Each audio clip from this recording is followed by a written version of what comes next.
एक बात तो आज माननी पड़ेगी, देश के नेता प्रतिपक्ष और कांग्रेस के सांसद राहुल गांधी के जितने भी दोस्त हैं ना, वो उनकी तरह ही दृढ़ निश्चय वाले हैं। केसेस डालो, मुकदमे डालो, डराने की कोशिश करो, लेकिन वो टस से मस होने को तैयार नहीं, सत्ता के आगे झुकने को तैयार नहीं। राहुल के एक दोस्त के साथ भी ऐसा ही कुछ करने की कोशिशें की जा रही थी। इतना ही नहीं, बातचीत भी की जा रही थी। एक राज्य में सरकार गिराने की पुरजोर कोशिश थी, या फिर कि कांग्रेस को उस सरकार से गेट आउट करने की पुरजोर कोशिशें जोरों शोरों पे चल रही थी।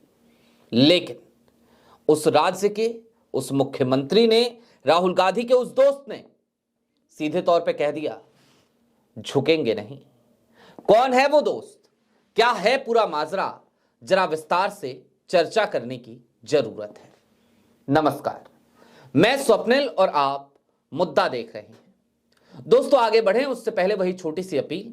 मुद्दा इन दिनों एक गंभीर आर्थिक संकट से जूझ रहा है। एक तरफ हमारे मेन बैंक अकाउंट फ्रीज किए जा चुके हैं, तो दूसरी तरफ हमारे 2.5 साल पुराने चैनल को हमसे लंबे समय तक छीन के रखा गया था, जिसकी वजह से रेवेन्यू पर एक बुरा असर पड़ा और आज की तारीख में मुद्दा को डे टू डे ऑपरेशंस में काफी मुश्किलात का सामना करना पड़ता है। लिहाजा आपसे गुजारिश है, और यह गुजारिश करना हमारी मजबूरी भी, कि यदि आप चाहें, यदि आप सक्षम हो, तो मुद्दा की छोटी छोटी मदद जरूर कीजिएगा। इसके लिए आप स्क्रीन पर दिख रहे क्यूआर कोड या फिर के नीचे दिख रहे यूपीआई नंबर का इस्तेमाल कर सकते हैं। आगे बढ़ते हैं, खबर की तरफ चलते हैं। और खबर क्या, अफवाह कहिए। बीते कुछ दिनों से लगातार तमाम मीडिया पोर्टल्स पर, मेन स्ट्रीम मीडिया के तमाम चैनलों पर एक खबर चलाने की या फिर कि अफवाह उड़ाने की कोशिशें की जा रही थी। अफवाह ये कि झारखंड के मुख्यमंत्री यानी कि हेमंत सोरेन और उनकी पार्टी यानी कि झारखंड मुक्ति मोर्चा, वो भारतीय जनता पार्टी के संपर्क में है। मैं ये नहीं कहता कि संपर्क नहीं हुआ, मैं ये भी नहीं कहता कि बातचीत नहीं हुई, लेकिन बातचीत किसने की, क्योंकि क्या बातचीत हुई, आज जरा खुलकर आपको बताऊंगा। लेकिन उससे पहले जब यह अफवाह उड़ी, तो फिर झारखंड मुक्ति मोर्चा ने क्या जवाब दिया, वो जानना ज्यादा जरूरी है। आपकी स्क्रीन पर मैं जेएमएम के ऑफिशियल ट्विटर हैंडल का कुछ स्क्रीनशॉट रखना चाहता हूं। पहला स्क्रीनशॉट, कल देर शाम 2 दिसंबर 2025 6:13, झारखंड झुकेगा नहीं। एक सिंपल सा मैसेज। इसके अलावा कुणाल सारंगी हैं, उन्होंने एक ट्वीट किया था और उसी ट्वीट को रिट्वीट किया झारखंड मुक्ति मोर्चा के ऑफिशियल ट्विटर हैंडल ने। हाथी घोड़े तोप तलवारें फौज तो तेरी सारी है, जंजीरों में जकड़ा राजा मेरा फिर भी सब पर भारी है। झारखंड में भाजपा घाटशिला का उपचुनाव हारते ही सरेंडर मोड पर है। इसके नेतागण जान चुके हैं कि अगले 20 साल भाजपा झारखंड के सत्ता के केंद्र में नहीं लौटेगी। इसलिए हर रोज एक नया सिगुफा, हर रोज एक नया सपना, पर सब ये जान लें, झारखंड ना झुका था, ना झुकेगा, जिंदाबाद।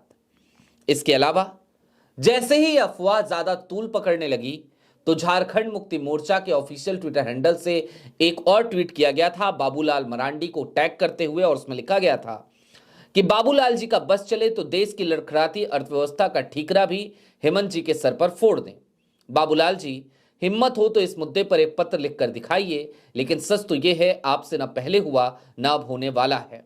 और क्या था मामला, 90 पार रुपए का चले जाना। लेकिन मैं ये फिर से बता दूं, मैंने कहा था कि मैं ये नहीं कहूंगा कि बातचीत नहीं हुई, मैं ये भी नहीं कहूंगा कि बातचीत करने की कोशिश नहीं की गई, लेकिन किसने कोशिश की, सारी बातें जरा विस्तार से आपको आज पता चलेंगी। मेरे कुछ विश्वस्त सूत्र हैं। कितने विश्वस्त, इतने कि आप ये समझिए कि हेमंत सोरेन से बातचीत हुई हो, और हेमंत सोरेन के मुताबिक यह बातचीत बिहार चुनाव के दरमियान की है। बिहार चुनाव के दरमियान क्या चल रहा था जानते हैं आप? हेमंत सोरेन नाराज थे, नाराज कम थे, दुखी ज्यादा थे। जो वायदे किए गए थे कांग्रेस की तरफ से, जो वायदे किए गए थे इंडिया गठबंधन की तरफ से, उन वायदों पर इंडिया गठबंधन खरा नहीं उतर सका था। भारतीय जनता पार्टी की तो अपनी आदत है, जहां भी देखती है कि चलो मौका मिल रहा है, वो सोचती है सिंध मारी कर लें। लेकिन भाई साहब, उसूल भी कोई चीज होते हैं, और हेमंत सोरेन उसूलों वाले व्यक्ति हैं। अब हुआ क्या था वो जान लीजिए। झारखंड के चुनाव में आरजेडी को सीटें दी गई और उसके बाद एक मंत्री पद भी दिया गया। संजय यादव आज भी झारखंड सरकार में मंत्री हैं। कांग्रेस भी वहां पर शामिल है। 35 सीटों पर वहां पर झारखंड मुक्ति मोर्चा है, और सरकार बनाने के लिए 81 सीटों की विधानसभा है, 41 सीटों की जरूरत है। निश्चित तौर पर अल्पमत में है हेमंत सोरेन। लेकिन अब यहीं पर तो सारा पेच फंसता है। भारतीय जनता पार्टी ने झारखंड मुक्ति मोर्चा को, हेमंत सोरेन को बिहार चुनाव के दरमियान एक ऑफर दिया था। जानते हैं ऑफर क्या था?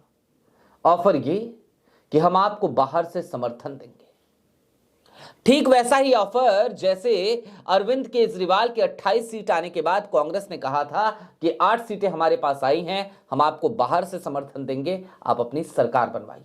सेम ऑफर रिपीट किया गया भारतीय जनता पार्टी की तरफ से झारखंड मुक्ति मोर्चा के लिए। क्या ऑफर? बाहर से समर्थन देंगे, अपनी सरकार बनाइए, सरकार चलाइए, लेकिन शर्त ये कि आरजेडी को और कांग्रेस को बाहर निकाल फेंकिए। आज की तारीख में हेमंत सोरेन का जवाब क्या है जानते हैं? नुकसान निश्चित तौर पर होगा इंडिया गठबंधन के एक घटक दल का। कौन है वो कांग्रेस नहीं है, वो है राष्ट्रीय जनता दल, जिसके अहंकार, जिसकी महत्वाकांक्षा की वजह से बिहार में झारखंड मुक्ति मोर्चा जिनसे 6 सीटों पर चुनाव लड़ना चाहती थी, वो 6 सीटें भी उसे नहीं मिली।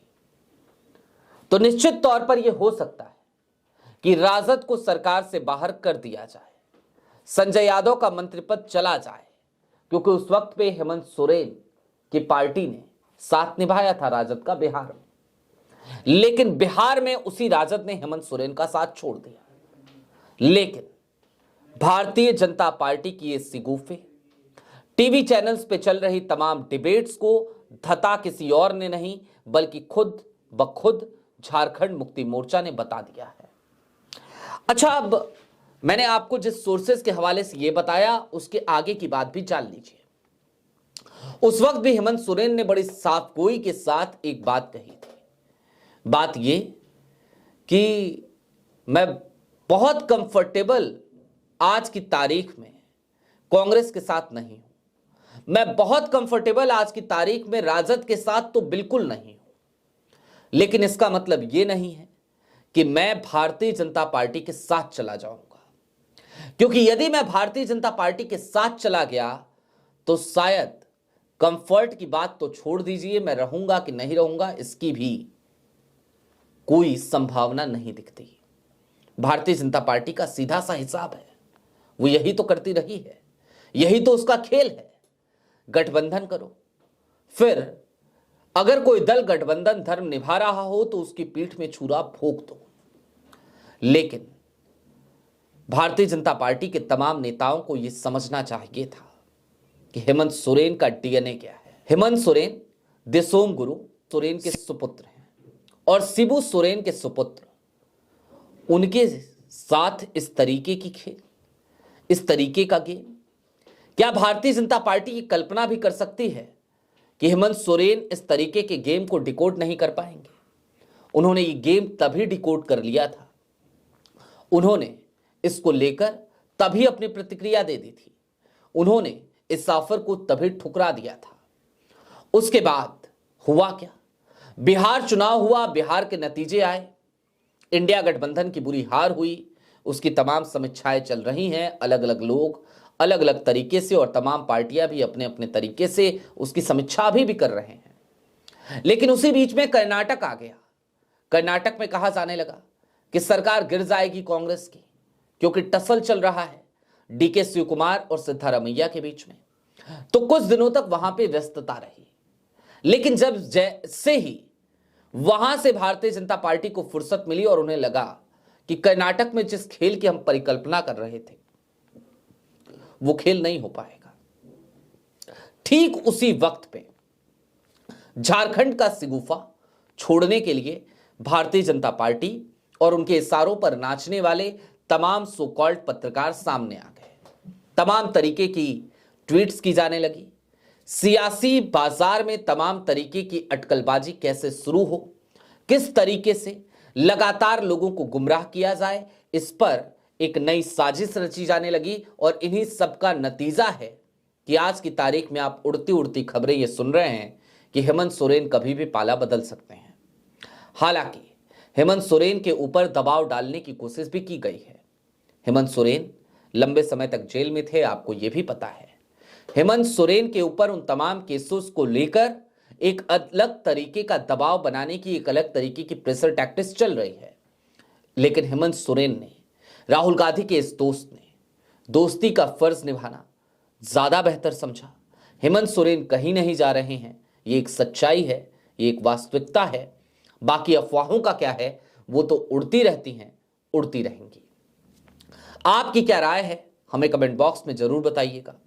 अभी के लिए दीजिए इजाजत। चलते चलते फिर वही अपील है, चैनल पे नए हो तो सब्सक्राइब करते हुए जरूर जाइएगा।